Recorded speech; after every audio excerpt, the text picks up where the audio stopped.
आदरणीय और सराहनीय बहनों, हम आपको अपने चैनल की ओर से हार्दिक बधाई भेजना चाहते हैं। यह दूसरा एपिसोड पिछले एपिसोड की निरंतरता में फिट बैठता है। हमें यह बताने की जरूरत है कि कैसे यह अवधारणा कई साल पहले हमारे दिमाग में जागी। संयोग से हमारा अनुभव नीचे है। 2021 के वर्ष में अमेजिंग काइंड्स की अवधारणा हमारे दिमाग में कौंधी और हमारे दोस्तों ने मिलकर बारीकी से आकलन किया और जांच की, यहाँ तक कि हमने निरीक्षण किया और सुनिश्चित किया कि यह अवधारणा घरेलू बहनों के लिए बहुत उपयोगी होगी। फिर हमने योजना बनाना शुरू किया। अवधारणा इसे एक परिचयात्मक सत्र के रूप में कैसे निष्पादित किया जाए।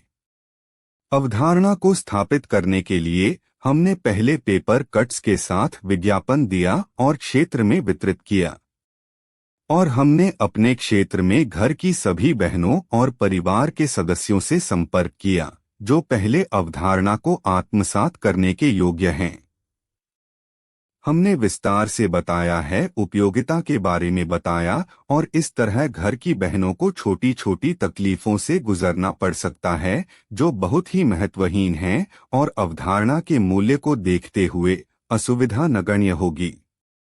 बहनों और उनके परिवार के सदस्यों ने हमें प्रोत्साहित किया और हमें आश्वासन दिया कि वे किसी भी तरह से हमारा समर्थन करेंगे। हमने इंफ्रास्ट्रक्चर तैयार करने का बीड़ा उठाया है और इंट्रोडक्टरी कोर्स के पहले सत्र का उद्घाटन किया है।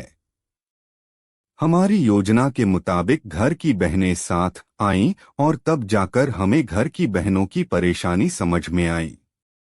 ये बहुत हैं, कैसे समझाएं? बच्चे, सोना, उदासीन, खिलाना, खेलना, परेशान करना, सब एक से दूसरे के रूपांतर हैं। हम एक या एक से अधिक शेड्यूल में कक्षाएं नहीं कर सके। आने जाने का समय और घर गृहस्थी के विभिन्न प्रकार के घरेलू दायित्वों और उन लोगों ने बहन का पर्याप्त समय ले लिया है। प्रतिदिन कम से कम 2 घंटे एक ही समय में घर गृहस्थी बहनें थक गई हैं, साथ ही बच्चों की भी ऊर्जा गिर रही है। हमें अविश्वसनीय बच्चों की अवधारणा को कम करने के लिए मजबूर किया गया है। निर्धारित उद्देश्य तक पहुंचे बिना सराहनीय और दृढ़ संकल्पना पराजित हो जाती है। अवधारणा का कार्यान्वयन सही स्थिति नहीं थी। हम अपनी अवधारणा में देरी नहीं कर सकते थे, लेकिन अब स्थिति, परिस्थितियां, तकनीकी सहायता काफी हद तक हमारी अवधारणा को पुनर्गठित करने के लिए प्रभावित करती है। इसमें कोई पैसा शामिल नहीं है। पाठ्यक्रम के सुझाव और कार्यान्वयन की समय सारिणी और समय और खाली समय में वे अपने पाठ्यक्रमों को अपने रूप में ले सकते हैं। हमें स्पष्ट करना चाहिए, शिक्षक, प्रशिक्षक और शिक्षक जो घर की बहनों की पसंद के किसी भी समय उपलब्ध नहीं होंगे।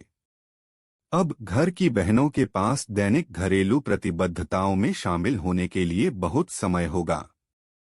इस तरह बच्चे के सोने, जलपान, फुर्सत और खाने पीने की समय सारणी को पुनर्निर्धारित किया जाता है, और इस प्रकार उनका समय सारणी भी घर की बहनों के हाथ में होता है। हालांकि घर पर बहनों को व्यायाम में केवल आधा घंटा लगता है। व्यायाम करते समय शिशु को मां की गोद में होना चाहिए। कृपया डरे नहीं, व्यायाम माताओं के लिए है। ध्यान रखें कि व्यायाम शिशु के लिए नहीं है। कृपया बहनें अपने दिमाग में दर्ज करें कि व्यायाम केवल आपके लिए है, बच्चे के लिए नहीं। हालांकि व्यायाम करते समय शिशु को आराम से आपकी गोद में होना चाहिए, कृपया यह न भूलें। कोई फीस नहीं, कोई ट्यूशन फीस नहीं और मनी बॉन्ड के रूप में कोई फीस नहीं। आपका आधा घंटा हम अपने पारिश्रमिक के रूप में ले लेंगे। हमारे इस प्रयास में हमें आपके अत्यधिक सहयोग की आवश्यकता है। कारण यह है कि हम आपके बच्चे को 5 वर्ष की आयु पूरी होने पर अंग्रेजी शब्दों और वाक्यों को पढ़ने का ज्ञान प्राप्त करने में सहायता करने जा रहे हैं। बहनों, कृपया अपना समय समर्पित करें ताकि हम मानसिक रूप से और शारीरिक रूप से भी कक्षा में उपस्थित होने का प्रयास कर सकें। अब से हम इस विषय में अपने वीडियो पोस्ट करते हैं, वहां हम पाठ्यक्रम के विवरण पर चर्चा करते हैं। कृपया हमें प्रोत्साहित करने के लिए कृपया हमारे चैनल को लाइक, शेयर, कमेंट और सब्सक्राइब करें ताकि आगे की पोस्टिंग बिना किसी स्किपिंग के प्राप्त हो सकें। आदरणीय बहनों, हम आपका धन्यवाद करते हैं और हम आपसे अगले एपिसोड में मिलेंगे। आपको धन्यवाद। आपका दिन बेहतरीन रहे।